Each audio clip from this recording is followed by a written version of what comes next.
Kalau kita sendiri yang bilang kita hebat, itu nggak hebat namanya, benar nggak? Itu ngeklaim. Ngeklaim. Iya. Kita ngaku hebat. Tapi kalau orang lain yang mengatakan kita hebat, itu beneran hebat. Masya Bener Allah. nggak?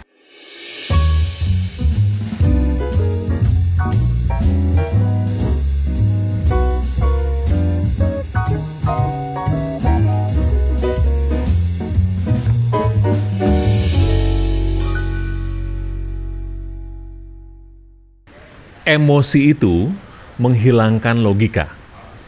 Bila seseorang emosi, akhirnya akal sehatnya hilang dan apa yang disampaikan adalah rasa kekecewaannya. Apa yang terjadi bila pelanggan Anda komplain? Asli, sebagai seorang katakanlah pebisnis, kita nggak nyaman menghadapi pelanggan yang komplain. Tapi itu adalah konsekuensi dalam berbisnis, menghadapi pelanggan. Ada sih yang baik, ada yang suka komplain, ada yang suka kritik, ada yang suka memberikan masukan, ada yang mencintai kita. Bagaimana caranya komplain pelanggan menjadi cinta pelanggan? Wah, ini asik nih. Kita akan bahas di sebuah podcast ini, ya, podcast Amal Niaga. Kita akan bahas tentang ayat yang luar biasa, Al-Isra ayat 23. Konteksnya, ini konteksnya adalah wakullahuma qaulan karima. Qaulan karima. Ini ucapkanlah kepada keduanya perkataan yang baik. Bukan hanya kepada orang tua, tetapi juga kepada siapapun. Kita akan bahas juga tentang hadis dari Abu Hurairah. Rasulullah SAW bersabda, barang siapa yang beriman kepada Allah dan hari akhir, maka hendaklah dia berkata yang baik atau diam. Kita bahas yuk bersama guru kita, Ustadz Adi Warman Karim. Assalamualaikum warahmatullahi wabarakatuh. Waalaikumsalam warahmatullahi wabarakatuh. Apa kabar? Alhamdulillah Bang, nih pelanggan Bang. Pelanggan ini seseorang yang kita nantikan, karena kan produk nggak akan laku kalau nggak ada pelanggan. Tapi kalau udah pelanggannya ngeyel, pelanggannya itu memberikan memberikan komplainan, sebagai seorang pebisnis kadang-kadang kita nggak nyaman nih Bang. Apa yang perlu kita lakukan kepada para pelanggan agar para pelanggan bisa menghadirkan loyalitas kepada kita Bang? Itu dulu deh Bang. Nomor satu, men. Yes. Kita harus paham bahwa pelanggan itu adalah orang yang dikirim Allah untuk mengantarkan rezeki kita pada kita. Ini nomor satu, men. Ini nomor satu, men. Kita harus paham, beliau itu, pelanggan itu adalah utusannya Allah untuk mengantarkan rezeki kita pada kita. Ini nomor satu. Sehingga kita harus pertama bersyukur ada pelanggan. Ini nomor satu dulu. Nomor dua, ketika pelanggan itu memberikan komplain kepada kita, kita juga harus paham bahwa pelanggan itu sedang menyampaikan sesuatu tentang kekurangan produk kita, yang ini diatur dalam Al-Quran, wal asri innal insana lafi khusrin illa alladzina amanu wa amilus shalihat wa tawassaw bil haqq wa tawassaw bil haqq wa tawassaw bis sabr. Dia lagi mengasih masukan ke kita. Di kalangan para pedagang itu biasanya Anda puas beritahu teman, Anda tidak puas beritahu kami. Benar nggak? Iya. Jadi kalau ada pelanggan komplain itu bagus. Daripada dia nggak komplain ke kita, dia komplain jelek-jelekin kita ke orang lain. Benar nggak? Jadi kalau dia mau komplain ke kita, ini udah bagus nih. Udah tanda yang kedua nih, bahwa dia mau memberikan masukan kepada kita agar kita memperbaiki barang kita, servis kita dan sebagainya. Ini harus kita syukuri. Udah dua kali syukur kita nih.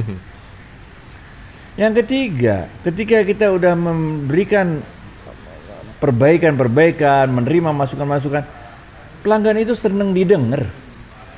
Senang didengerin? Yes. Kalau kita baru buka restoran baru, kita nanya, itu chefnya nanya, apa rasanya bagaimana? Bagaimana kami bisa membuat masakan ini lebih nikmat lagi buat Anda, benar nggak? Kita nyari feedback, maka kita bikin survei, bayar perusahaan survei untuk mengetahui apa keluhan pelanggan. Jadi kalau ada pelanggan komplain ke kita, bagus. Tapi jangan lupa yang ketiga, ada juga pelanggan yang niatnya, etikatnya nggak baik. Nah, ini kalau di film-film Cina, kalau zaman dulu saya kecil tuh suka nonton film kungfu, itu bener gak? Dia bawa lalat tuh, lalat mati. Dimasukin biar gratis. Dimasukin ke buburnya, bener gak? Udah ngomel-ngomel. Kenapa di makanan saya ada lalat ya? Iya. Ini namanya lain. Ini bukan pelanggan komplain. Bener gak? Ini bukan pelanggan komplain. Dia lagi mau merusak nama kita. Ini lain ceritanya. Bener gak? Yes. Nah, kalau yang seperti itu tentu perlakuan kita agak sedikit berbeda. Kita kasih yang baru, habis itu lain kali kalau mau makan kita teliti dulu ya Bang. Jangan di sini deh, tempat toko lain aja deh. Tempat toko lain aja. Kalau kita jalan-jalan ke Los Angeles, kita jalan-jalan ke San Francisco, itu di beberapa restoran-restoran ASEAN restoran ya, kayak Vietnam atau segala macam, dia pasang tulisan tuh, we reserve the rights to serve customer. Jadi saya punya hak loh, mau melayani atau tidak melayani pelanggan. Karena ada pelanggan yang recok-recok, benar nggak? Iya. Ini keren banget, ini keren banget. Iya kan, dia punya hak beli dari kita juga punya hak jual ke dia, benar nggak? Yes. Kan ada juga pelanggan yang senengnya recok-recok aja, dia cuman nanya itu, beli mah kagak. Yes. Oke, nih Bang, qaulan karima, perkataan yang baik. Ya. Perkataan seperti apa Bang yang bisa dikategorikan perkataan yang baik, Bang? Nah, ini penting banget.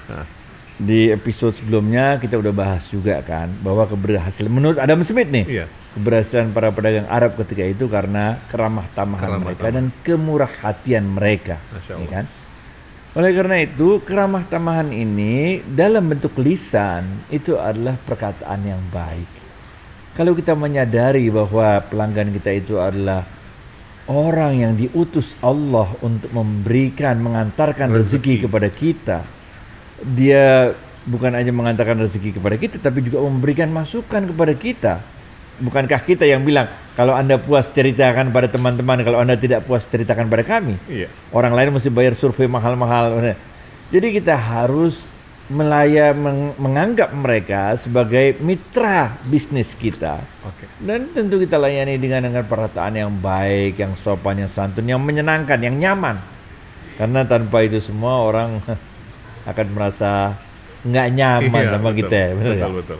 Bang, sekarang itu sebagai seorang pebisnis kita perlu pinter-pinter menciptakan apa ya?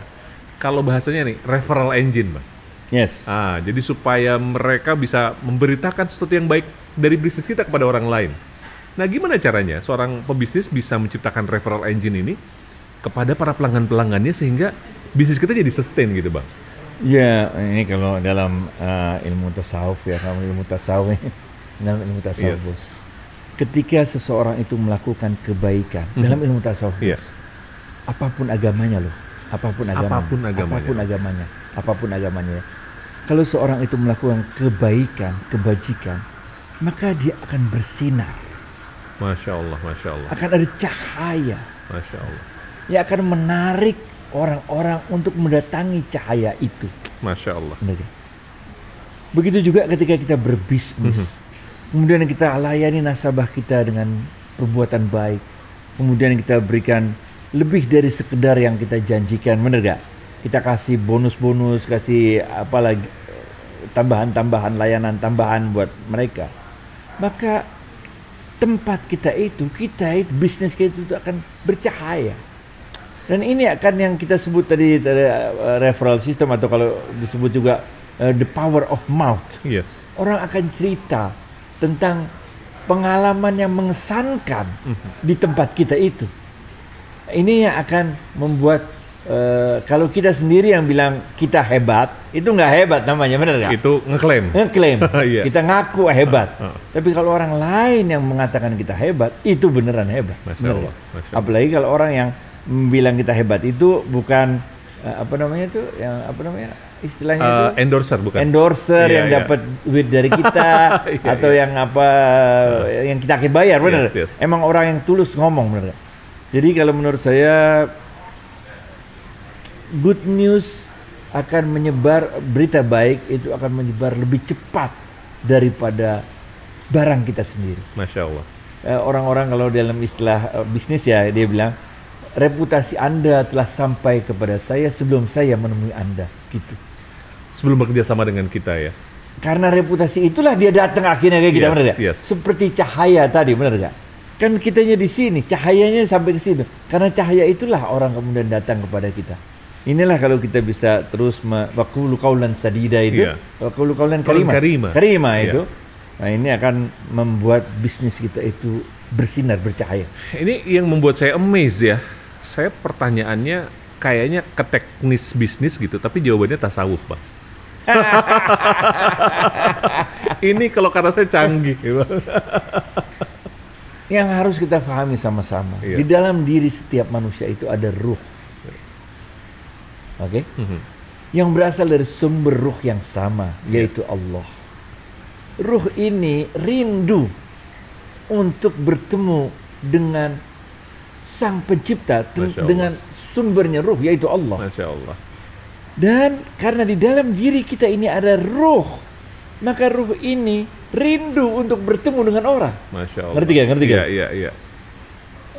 Banyak orang sekarang ini kesepian. Nah itu, kesepian itu artinya ruhnya itu nggak ketemu sama ruh lain, benar.